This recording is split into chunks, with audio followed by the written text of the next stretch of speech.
آپ کی ویڈیوز دیکھ کر کچھ لوگ بزرگوں کو برا بھلا کہتے ہیں، ان کے بارے میں آپ کا کیا میسج ہے؟ کس بزرگ کو برا بھلا کہا ہے جی؟ یہ جس کا سوال ہے یہ محمد وسیم صاحب، یہ کون ہے؟ ہاں جی، آپ اس بزرگ کا نام لیں جسے برا کہا گیا ہے، اور اس کے بعد نام لینے کے بعد آپ نے قرآن اور حدیث سے اس کی بزرگی ثابت بھی کرنی ہے۔ ہاں جی بتائیں۔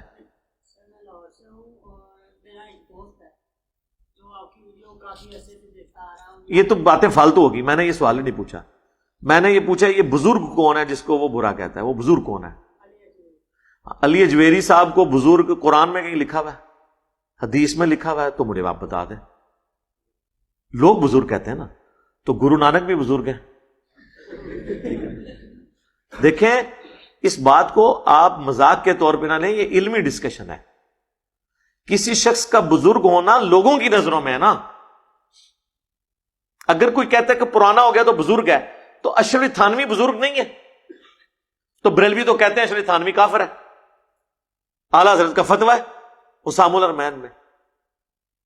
تو خود بزرگوں کو کافر تو بریلوی خود کہتے ہیں، لیکن اپنوں کو نہیں، دوسروں کو۔ تو جب آپ کے بزرگوں کو برا کہتا ہے تو آپ برا نہ مانا کریں۔ اس وقت ہی آپ کو خیال آتا کہ بزرگ سانجے ہوتے ہیں، جیسے کہتے ہیں ماما سانجیاں ہوندیاں نے، بزرگ سانجے ہوتے ہیں۔ تو بات یہ کہ بزرگ ہے ہی نہیں ہے قرآن و سنت کی روشنی میں۔ ہاں اب آپ یہ مجھے کہہ سکتے ہیں کہ جی آپ کس طرح کہہ رہے ہیں بزرگ نہیں ہے؟ ہو سکتا ہے ہوں، ہم کہتے ہیں جو ہو سکتا ہے ہوں اور ہو سکتا ہے نہ ہو، تو یہی چیز کافی ہے کہ ان کی بنیاد کے اوپر کسی کے ساتھ لڑا ہی نہیں جا سکتا۔ جو بزرگ ڈیفینیٹلی ہیں وہ صحابہ اور اہل بیت ہیں، یا وہ بزرگ جن کی کتابیں ہیں۔ سر جن کی تعلیمات تھیں نا، آج وہ بزرگ دیکھیں ہمارے ٹیبل پہ ہیں، کتنی احترام سے ان کو رکھا ہوا ہے۔ ہم سے زیادہ کون بزرگوں کا احترام کرتا ہے؟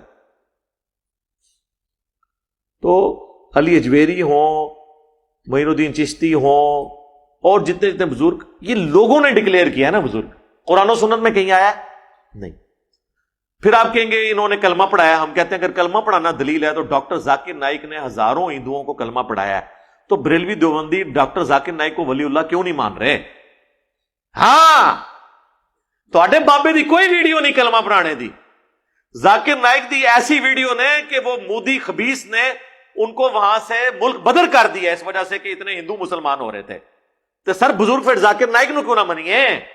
جدو تک ذاکر نائک نو ولی اللہ نہیں منتے سی تواڈے کسی بابے نو نہیں مننا، کیونکہ تسی اگر کرائٹیریا یہ بنایا نا کلمہ پڑھانے کا، تو ذاکر نائک نے نہیں کلمہ پڑھایا، تو بریلوی مانتے ہیں اس کو ولی اللہ، پھر ہم کیوں مانے ان کے؟ یہی کرائٹیریا تھا۔ لہذا ایک کلمہ پڑھانا 90 کروڑ بھی ہوئے سر، اول تو کسی ویکھیا نہیں، دوسرا ویک بھی لے ہوتے، پھر آؤ، پھر وہ پتہ کیا کہیں گے؟ کلمہ تو پڑھایا ہے ہندوؤں کو، لیکن ذاکر نائک جو ہے نا اس کے عقیدے ٹھیک نہیں ہیں۔ سر یہی مسئلہ آپ کے بزرگوں کے ساتھ بھی ہے، اکثر قبر چاٹو ہیں، قبروں سے مانگنے والے ہیں، ہم ان کے عقیدوں کو کیسے صحیح مانیں؟ جب علی اجویری صاحب کشف المحجوب میں یہ لکھیں کہ میرا مسئلہ ہوا تو میں بازید بستامی کی قبر پہ جا کے میں نے جھاڑو دیا اور میرا مسئلہ حل ہوا، تو پھر سر علی اجویری صاحب کی قبر پہ بھی لوگ آ کے جھاڑو ہی دیں گے نا۔ کہتے ہیں پرانے بزرگوں نے کہیں نہیں کہا تھا ہماری قبروں پہ آ کے کرو، سر وہ کہہ کے گئے تھے، کہنا ڈائریکٹ تو نہیں ہوتا، یہ کون ہوتا ہے کہ میری قبر پہ آ کرنا؟ ایسے تو نہیں ہوتا۔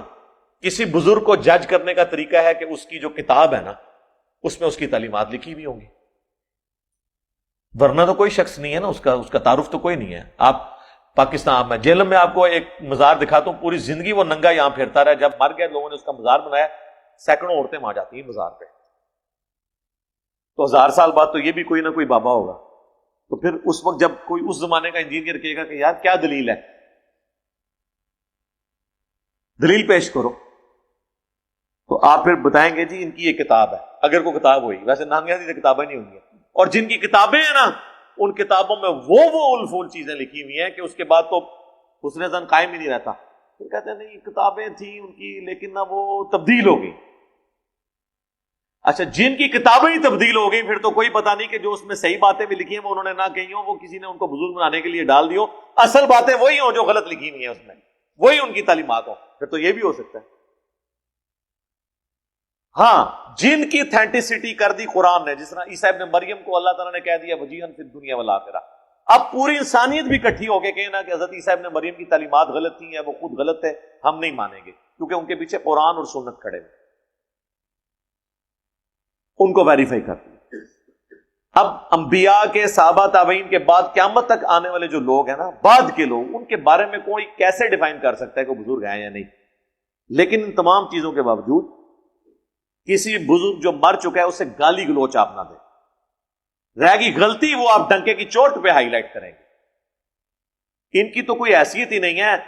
امام مسلم نے صحیح مسلم کے مقدمے میں لکھا ہے، میں نے اس پہ پوری ویڈیو بھی ریکارڈ کروائی تھی، کہ 100 کے قریب تابعین اہل مدینہ میں ایسے تھے جن کے نیک ہونے پہ تو اتفاق تھا، لیکن اس پہ بھی اتفاق تھا کہ ان سے حدیث کوئی نہیں لی جائے گی، حدیث کے معاملے میں ان سے غلط چیزیں نکل جاتی ہیں۔ اور امام مسلم نے کہا ہے کہ میں نے حدیث کے معاملے میں تو سب سے زیادہ نیک لوگوں کو جھوٹ بولتے ہوئے دیکھا ہے، نیک لوگوں کو۔ آج بھی آپ دیکھ لیں کتنے لوگ ہیں واعظین، جھوٹے قصے کہانیاں بیان کرتے ہیں، لوگوں کو بڑا نیک سمجھتے ہیں اور کہتے ہیں بڑا اچھی تقریر کرتے ہیں، نیک لوگ ہیں لیکن حدیث کے معاملے میں جھوٹ بول رہے ہوتے ہیں۔ اور امام مسلم لے کے آئے کہ ایک زمانے میں یہ بھی مرض آیا تھا کہ جو مر گیا اس کو برا بلا مت کو، لہذا جنہوں نے جھوٹی حدیثیں گھڑی ہیں ان کی برائی لوگوں کو نہ بتاؤ۔ تو انہوں نے پھر تابعین کے اقوال نقل کیے ہیں کہ مرے ہوئے لوگ جو حدیث یا قرآن کے معاملات میں کوئی غلط باتیں کر کے گئے ہیں ان کی غلطیاں بیان کرنا واجب ہے، ان کی غیبت کرنا ضروری ہے۔ آپ سے کوئی رشتہ مانگنے آیا آپ کی سسٹر کا، بیٹی کا، تو آپ لوگوں سے یہ کہیں گے کہ جی چھوڑ دو جی، وہ یہ بندہ میں اس کی برائی نہیں بیان کروں گا کیونکہ ورنہ رشتہ کینسل ہو جائے گا، غیبت نہیں کرنی چاہیے کسی کی؟ نہیں، وہ تو بخاری مسلم ہے، جو آپ سے مشورہ مانگتا ہے وہ امانت آپ کے پاس رکھتا ہے، آپ نے خیانت نہیں کرنی، تو اس وقت آپ کے لیے واجب ہو جائے گا کہ آپ اس کی غیبت کریں گے، جس نے برائی کی ہے اس کی غیبت کریں۔ ٹھیک ہو گیا؟ تو وہ باقی گالی گلوچ کی اجازت نہیں۔ اگر وہ یہ کہتا ہے کہ جی ان کی تعلیمات غلط تھی یا ان کے عقائد قرآن و سنت کے مطابق نہیں تھے یا کشف المحجوب کے اندر فلاں واقعہ رسول اللہ کی توہین پر مبنی لکھا ہوا ہے، میں نے نہیں ثابت کیا، صاحب اور سکر کا واقعہ۔ پاکستان لیول کے ایک بریلوی مفتی ہیں، انہوں نے تو مجھے یہاں تک کہہ دیا، میں ان کا نام نہیں لیتا، انہوں نے کہا کہ جی اللہ معافی دے، علی اجویری صاحب جانے اور اللہ کا معاملہ ہے، میں تو کبھی بھی اس واقعے کو آن نہیں کرتا کہ وہ زید ابن حارثہ کی بیوی کے ساتھ جو نبی الاسلام کے بارے میں سکینڈل کشف المحجوب میں لکھ دیا، نعوذ باللہ، لیکن پبلک میں آگے وہ بیان کریں تو ان کی پبلک ہی ان کے ٹکڑے ٹکڑے کرتے ہیں۔ اور اگر یہ کہہ دیں کہ یہ کشف المحجوب میں بعد میں کسی نے داخل کر دیا تو پھر میں ڈانگ لے کے کھلوتے ہیں کہ اچھا بعد داخل کیتا، یہ سب کچھ بعد ہی داخل ہوا ہے، نہ بابا ہے نہ کتاب ہے۔ ہاں، if there is no کشف al Mahjub there is no Ali اجویری، if there is no Al Muhannad Al Mufannad there is no دیوبندیت، if there is no Assam الارمین there is no بریلویت، کیونکہ انہی کتابوں پہ کھڑے ہیں۔